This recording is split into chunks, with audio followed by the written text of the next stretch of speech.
Vamos lá, pessoal. Estou esperando o quórum, esperando o pessoal entrar. Já estou vendo aqui alunas, amigas entrando na sala para mais uma live.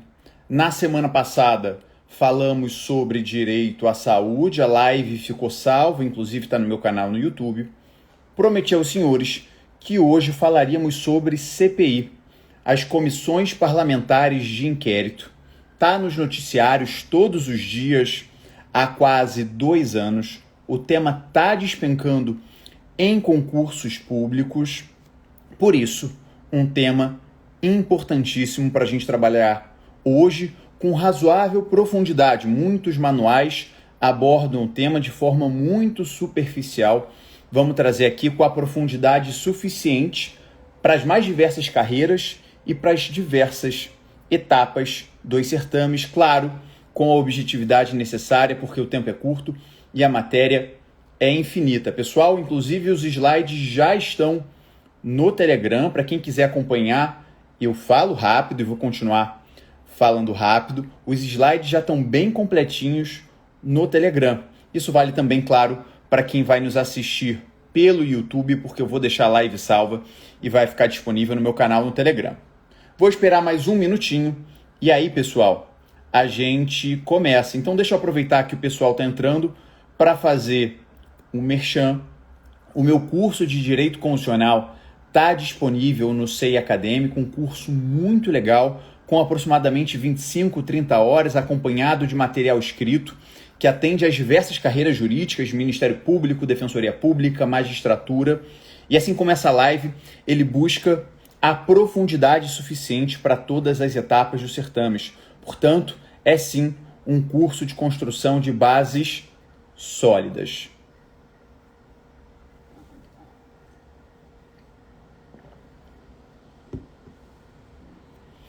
Vamos lá, pessoal. Vamos começar devagarzinho. Vamos começar a falar sobre CPI, Comissões Parlamentares de Inquérito, que é o tema da live de hoje. A Yara chegou, então a gente já pode começar, pessoal. Lucas, obrigado pelas palavras. Bom, a gente está aqui hoje para falar sobre CPI, que são comissões instaladas no âmbito do poder legislativo. É importante a gente lembrar nesse momento introdutório que o poder legislativo exerce 2 funções típicas. A função de legislar, que dá nome ao poder e que, por consequência, é intuitiva, mas comumente se esquece que, para além da função de legislar, o poder legislativo também tem a função típica de fiscalizar. E as comissões parlamentares de inquérito são os instrumentos por excelência, ou ao menos o constitucionalmente mais vocacionado, para que o poder legislativo possa exercer essa função fiscalizatória. De vez em quando cai em prova objetiva e em prova oral. A CPI tem origem histórica na Inglaterra.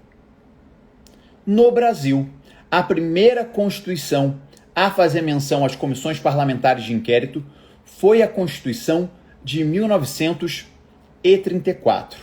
Por óbvio, ela tem previsão na Constituição de 1988, ela está expressa no artigo 58, parágrafo 3º, de leitura obrigatória, e com a literalidade do artigo 58, parágrafo 3º, já é possível antecipar algumas questões de prova. Por isso, faço questão de ler com os senhores. Artigo 58, parágrafo 3º da Constituição. Para quem está acompanhando com os slides, ele está nos slides. As comissões parlamentares de inquérito, que terão poderes de investigação próprios das autoridades judiciais, além de outros previstos nos regimentos das respectivas casas, serão criados pela Câmara dos Deputados e pelo Senado Federal, em conjunto ou separadamente, destaque para esse trecho, mediante requerimento de 1/3 de seus membros, para apuração de fato determinado e por prazo certo, sendo suas conclusões, se for o caso, encaminhadas ao Ministério Público para que promova a responsabilidade civil ou criminal dos infratores. É esse o principal fundamento constitucional das CPIs na ordem jurídica brasileira.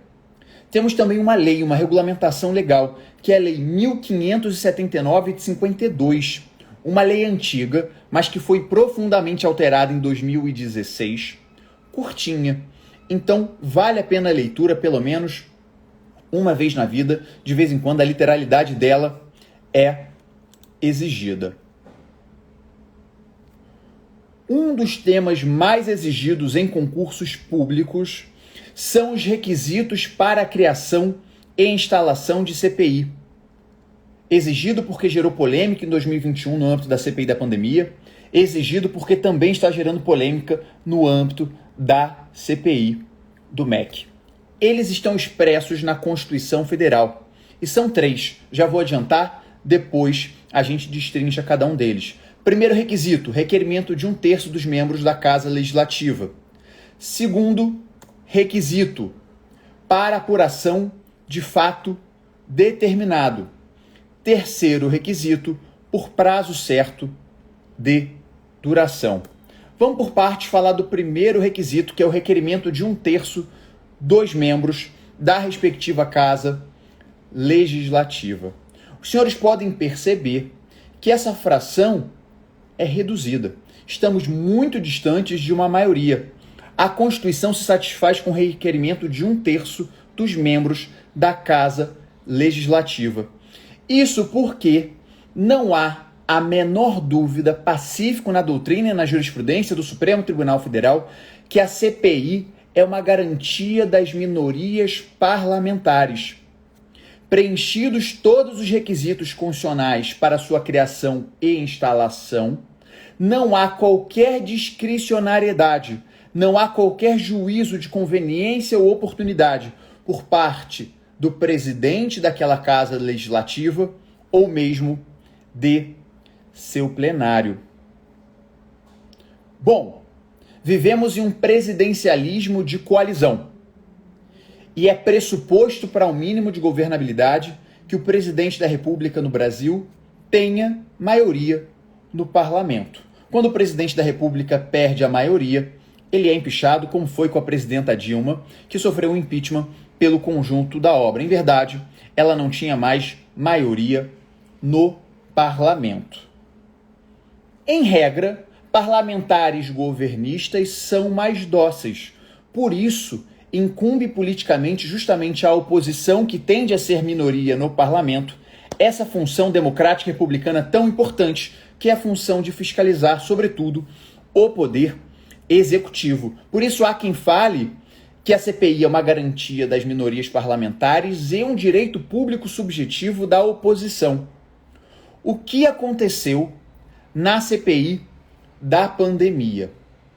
Preenchidos todos os requisitos constitucionais, inclusive o requerimento de 1/3 dos senadores, o presidente do Senado, Rodrigo Pacheco, entendeu em 2021 que a instalação de uma CPI naquele momento era politicamente inoportuna, seria ruim, inclusive, para combater a própria pandemia. E não apreciou o pedido feito pela minoria parlamentar. A questão chegou ao Supremo Tribunal Federal. Inicialmente, o ministro Barroso deu uma decisão democrática determinando a criação e a instalação da CPI. Logo em seguida, o presidente da República afirmou que o ministro Barroso estava atuando, exercendo uma verdadeira militância política e ideológica. Bom, posteriormente a decisão monocrática do ministro Barroso foi referendada e com razão. Isso porque a jurisprudência do Supremo Tribunal Federal nos últimos 30 anos é justamente no sentido de que, preenchidos os requisitos constitucionais para a criação e instalação da CPI, trata-se de direito público subjetivo das minorias parlamentares, não havendo qualquer juízo de conveniência e oportunidade por parte do presidente da Casa ou do seu plenário. A decisão com relação à CPI da pandemia foi publicada no Informativo 1013 e, como os senhores sabem, finalmente, cumprindo ordem do STF, a CPI da pandemia foi criada e passou a exercer suas funções fiscalizatórias. Mais recentemente, se fala na CPI do MEC. Novamente, todos os requisitos constitucionais foram preenchidos e foi requerida a criação e a instalação da CPI do MEC. Diferentemente do ano passado, o atual presidente do Senado disse o seguinte: olha, eu vou criar a CPI, mas o seu funcionamento somente se dará após as eleições. Isso porque as paixões exacerbadas em tempos eleitorais podem comprometer a investigação. Ainda não vi ninguém escrevendo sobre o assunto, mas saibam que a minha posição é a seguinte: se não há conveniência ou oportunidade por parte do presidente da casa para criar, instalar ou não uma CPI, tampouco há conveniência e oportunidade para se determinar o quando essa CPI efetivamente passará a funcionar. O atuar do atual presidente do Senado, Rodrigo Pacheco, portanto, viola a Constituição e, na minha opinião, viola o entendimento consolidado do Supremo Tribunal Federal. Se o STF vai botar a mão nessa questão ou não, não sabemos. Mas o atuar do atual presidente do Senado me parece violar a Constituição. Como isso pode cair na sua prova? Foi exigido no Ministério Público de São Paulo, neste ano de 2022, a seguinte alternativa que eu vou ler para vocês. Minoria parlamentar tem direito à instalação da Comissão Parlamentar de Inquérito, desde que o requerimento seja assinado por 1/3 dos membros da Casa Legislativa, apresente o fato determinado a ser investigado e indique o correspondente prazo de duração. Pode o parlamentar federal subscritor do requerimento impetrar mandado de segurança diretamente ao Supremo Tribunal Federal em caso de omissão. A alternativa está perfeita. Por se tratar de direito público subjetivo da minoria parlamentar, em caso de violação, possível impetração de mandado de segurança, e se estamos no âmbito do Congresso Nacional, esse mandado de segurança deve ter impetrado no STF. Alternativa correta, Ministério Público de São Paulo, 2022.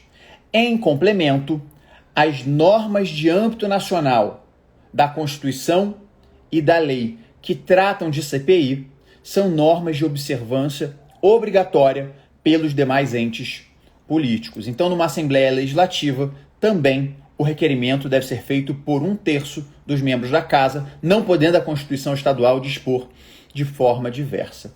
O segundo requisito é para apuração de fato determinado.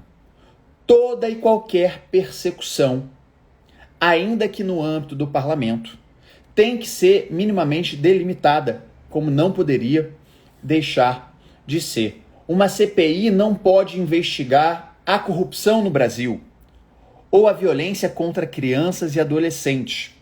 Ela deve ser criada e instalada para apurar fato determinado. A política pública genocida do governo federal em tempos de pandemia. A corrupção no MEC durante o exercício da função de determinado ministro. Fatos conexos, novos ou descobertos durante as investigações podem ser investigados? A posição do STF é de que sim, desde que guarde pertinência temática com o fato principal, que foi o que ensejou a instalação da CPI. Mesmo condutas privadas podem ser investigadas em CPI. Isso foi exigido no ano passado no Ministério Público do Paraná.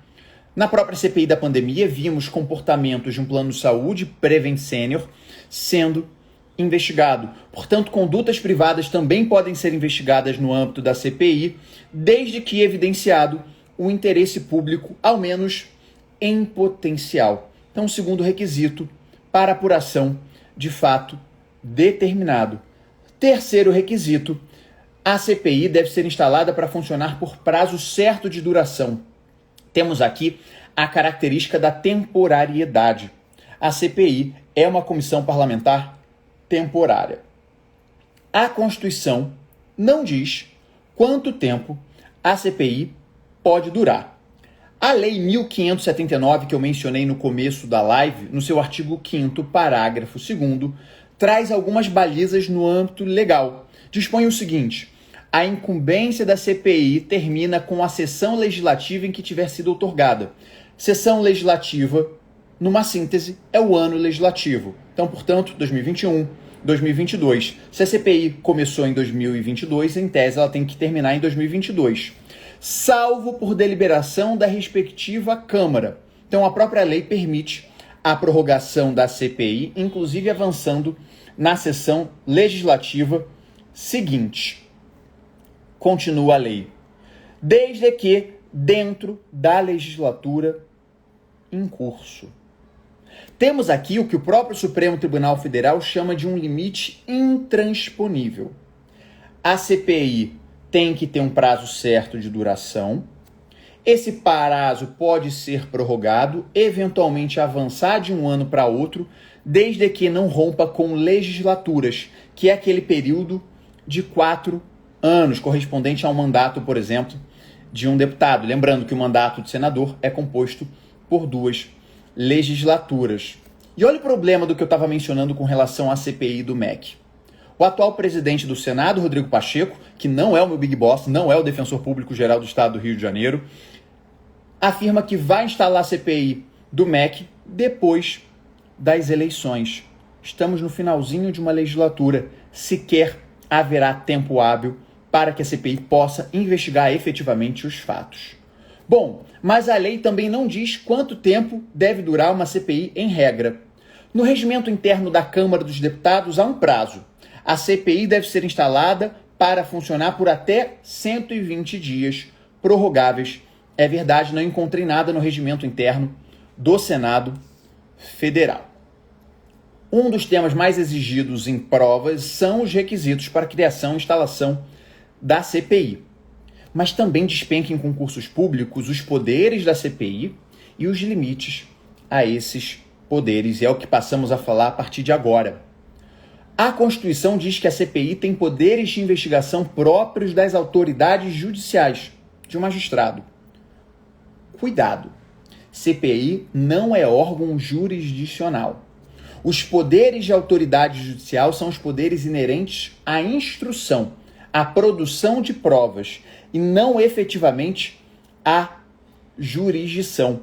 E isso trará diversos limites ao atuar da pandemia, da CPI, que veremos a partir de agora. Mas poderes instrutórios e investigatórios a CPI tem, e tem muitos. Por exemplo, o artigo 2º da Lei 1579 traz diversos poderes instrutórios da CPI: convocar ministros de Estado, tomar depoimento de autoridades, ouvir indiciados, inquirir testemunhas, requisitar informações e documentos, ir em loco, portanto, transportar-se aos lugares onde se fizer necessária a sua presença, num rol exemplificativo. As testemunhas, inclusive, prestam compromisso de dizer a verdade. Podem estar acompanhadas de advogado, mas prestam compromisso de dizer a verdade. Por isso, se testemunha mente perante uma CPI, pratica crime de falso. Pergunta aos senhores: e o investigado? Nemo tenetur sede tegere. O direito ao silêncio e o direito de não produzir prova contra si não se limita ao processo penal. Aliás, a CPI pode ter repercussões penais. Por isso, o investigado em CPI pode se valer do direito ao silêncio e não presta o compromisso de dizer a verdade, além de poder estar acompanhado de advogado. Mas é muito comum que a CPI, malandramente, intime um indivíduo sabidamente tido como investigado, mas formalmente na qualidade de testemunha. Problemão.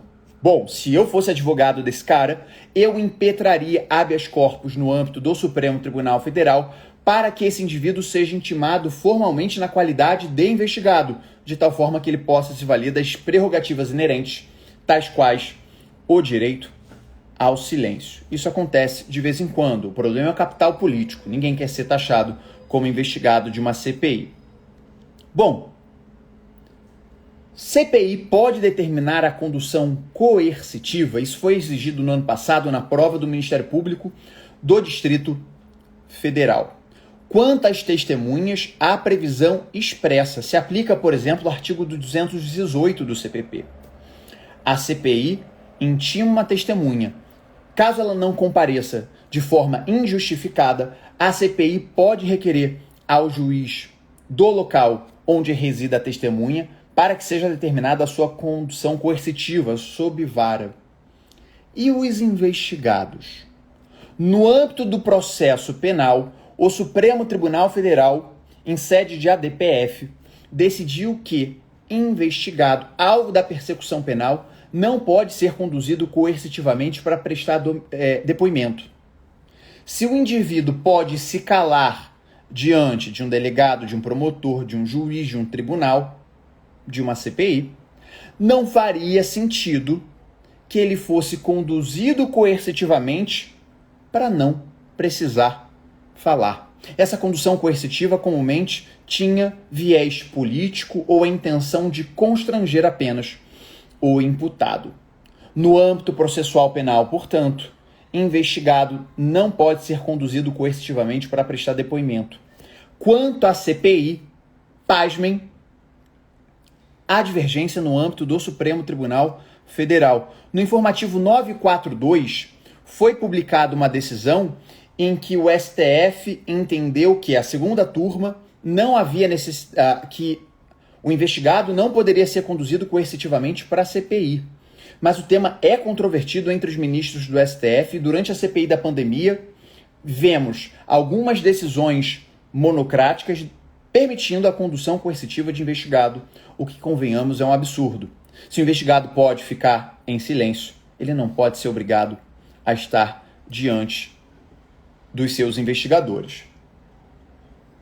Mas a CPI, de fato, tem amplos poderes. E não há nenhuma divergência no sentido de que a CPI pode determinar a quebra de sigilo de dados bancários, fiscais, telefônicos.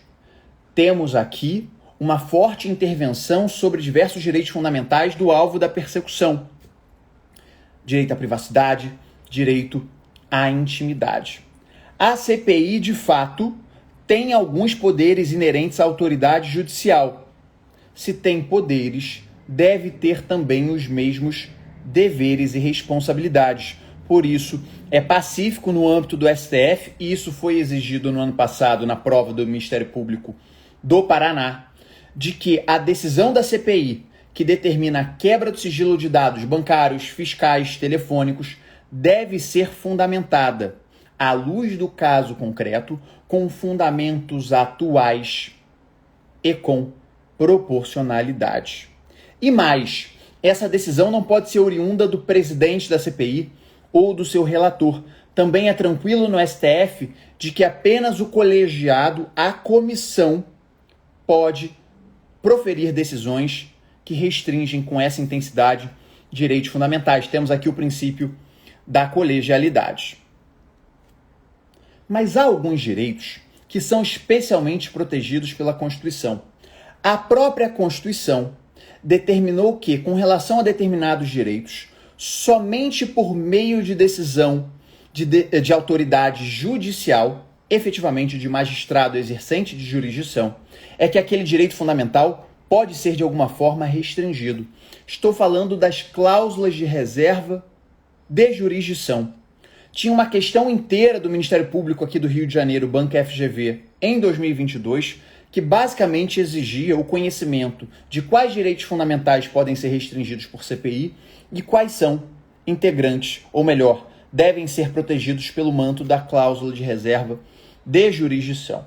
Se extrai da literalidade do artigo 5º, inciso 11, que a busca e apreensão domiciliar é uma cláusula de reserva de jurisdição. Há algumas possibilidades constitucionais: flagrante delito, desastre para prestar socorro ou mediante decisão judicial e durante o dia. Ora, se apenas a autoridade judicial pode determinar a busca e apreensão domiciliar, CPI, porque não tem ou não exerce jurisdição, não tem esse poder. CPI também não pode determinar interceptação telefônica. O próprio artigo 5º, inciso 12, da sua literalidade, também se extrai que somente a autoridade judicial efetivamente pode determinar a interceptação telefônica. Cuidado, interceptação telefônica não se confunde com a quebra do sigilo de dados telefônicos. A CPI não pode determinar a interceptação telefônica, ou seja, ter acesso ao conteúdo das conversas, eventualmente de forma simultânea. O que ela pode obter são os dados telefônicos, ou seja, para quem aquele indivíduo ligou ou de quem recebeu ligação, por quanto tempo, que dia e que horas. Essas informações podem ser requisitadas diretamente pela CPI. CPI também não pode decretar prisão temporária, prisão preventiva, enfim, prisões cautelares em geral. Bom, mas autoridades devem e qualquer do povo pode prender em flagrante. Logo, se qualquer do povo pode, a CPI também pode determinar prisão em flagrante. E a hipótese mais comum é justamente quando uma testemunha pratica o crime de falso testemunho diante da comissão parlamentar de inquérito. Além dessas três hipóteses que decorrem da literalidade da Constituição, busca e apreensão domiciliar, interceptação telefônica e decretação da prisão, o Supremo Tribunal Federal criou mais uma cláusula de reserva de jurisdição e, portanto, mais um limite aos poderes da CPI. Caso haja um processo judicial tramitando em sigilo, por determinação judicial, não pode a CPI levantar o sigilo imposto a processo judicial, sob pena de violação à separação de poderes. A CPI, em última análise, estaria reformando ou superando uma decisão judicial. CPI pode muito, mas não pode tudo. A CPI tem poderes de autoridade judicial inerentes à instrução e investigação. Medidas cautelares, sejam elas pessoais ou reais, em regra, não são inerentes à investigação. Por isso, o CPI não pode decretar medida cautelar. No Ministério Público do Paraná, no ano passado, por exemplo, foi exigido o conhecimento de que CPI não pode decretar a indisponibilidade de bens dos investigados. Para que isso ocorra, tem uma regulamentação no artigo 3A da Lei 1579, que dispõe que caberá ao presidente da CPI, por deliberação desta, solicitar em qualquer fase da investigação ao juízo criminal competente as medidas cautelares necessárias quando se verificar a existência de indícios veementes da proveniência ilícita de bens. Outro limite aos poderes da CPI é o próprio princípio federativo. Uma CPI instalada no âmbito do Congresso Nacional só pode investigar fatos de interesse público geral da nação ou da União na qualidade de ente político. Não pode investigar fatos de interesse exclusivo do Estado, do Distrito Federal ou dos municípios, sob pena de violação à autonomia dos demais entes políticos. Nesse contexto, no informativo 1023, o Supremo Tribunal Federal decidiu que o governador não pode ser obrigado a depor em CPI instaurada no Congresso Nacional. Além do princípio federativo, a separação de poderes também é um limite importante à CPI. CPI não acusa, tampouco pune. Basicamente, essa afirmação foi exigida na prova de delegado da Polícia Federal Banca CESP no ano passado. O que a CPI faz? Concluídos os seus trabalhos, produz um relatório circunstanciado. E essas conclusões, dispõe o artigo 6º da Lei 1579, devem ser enviadas, entre outros órgãos, ao Ministério Público e à Advocacia Geral da União para que tomem as providências cabíveis. Trata-se de um rol meramente exemplificativo. A lei fala que a CPI deve comunicar ou enviar seu relatório ao Ministério Público ou à Advocacia Geral da União. O STF reconhece que esse relatório pode ser enviado a outras agências de controle. Há um outro limite inerente à separação de poderes que também foi exigido no ano passado na prova do Ministério Público do Paraná. Eu vou ler o enunciado com vocês. Não se configura constrangimento ilegal para o STF a convocação de magistrado a fim de que preste depoimento em razão de decisões de conteúdo jurisdicional atinentes ao fato investigado pela CPI. Certo ou errado? Um juiz pode ser convocado compulsoriamente por CPI para dar um depoimento sobre decisão judicial por ele proferida? O STF entende que não. Contrário sensu, magistrado pode ser sim convocado para a CPI, desde que seja para prestar depoimento sobre um assunto administrativo ou outro que não a sua atividade propriamente jurisdicional. Não há poderes absolutos. Logo, a CPI também passa pelo crivo dos mais diversos controles, inclusive o controle judicial. É possível, sim, impugnar atos da CPI por mecanismos jurisdicionais. Se a CPI se dá no âmbito do Congresso Nacional, é possível, por exemplo, impetrar mandado de segurança ou habeas corpus no âmbito do Supremo Tribunal Federal. E se a CPI é estadual, e ela é possível, qual é o órgão competente? Tribunal de Justiça. E se a CPI é municipal, que também é possível, o juiz de primeiro grau da comarca.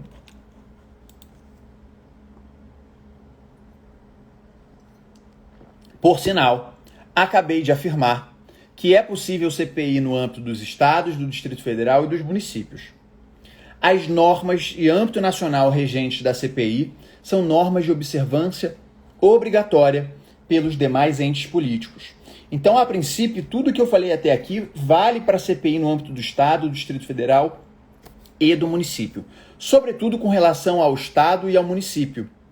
Ao Estado e ao Distrito Federal. Para o STF, uma CPI no âmbito da Assembleia Legislativa Estadual ou no âmbito do Parlamento Distrital tem exatamente os mesmos poderes da CPI em âmbito nacional. A CPI municipal, cuidado por sua vez, tem menos poderes. Não existe poder judiciário no município. O município, como ente político, tem poder executivo, tem o poder legislativo, mas não tem poder judiciário.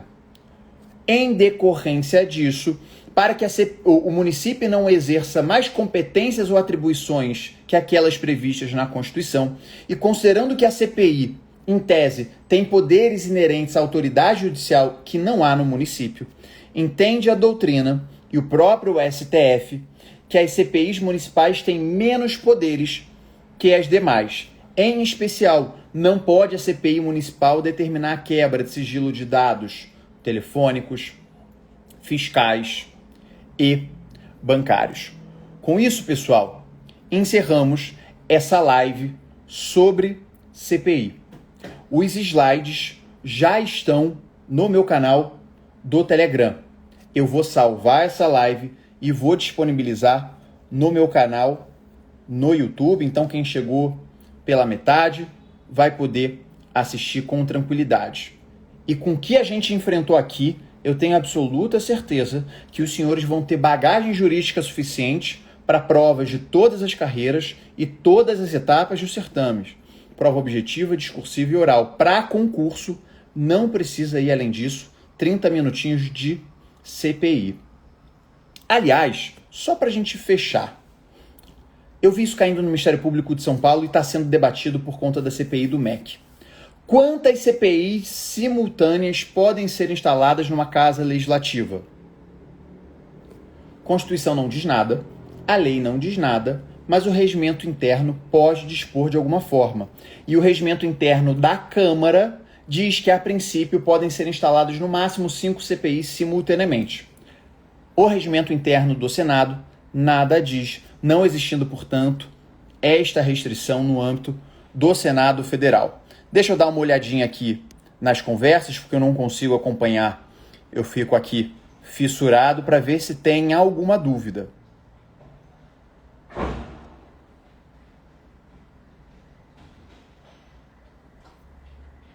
Daniela fez uma pergunta pertinente.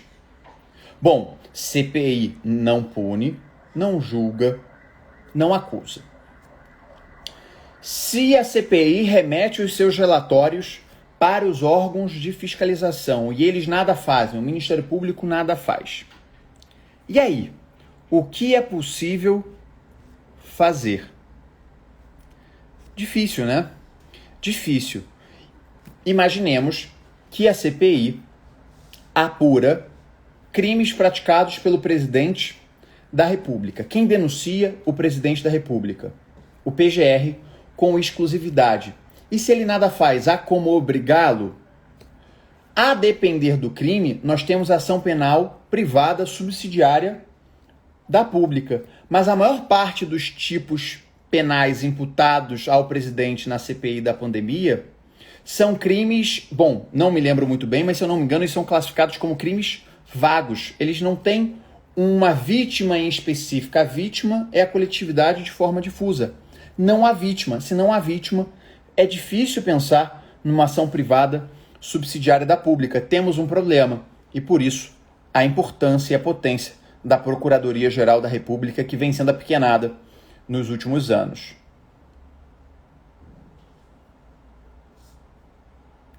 Bom, não encontrei outras dúvidas aqui no nosso chat, então eu encerro por hoje a nossa live.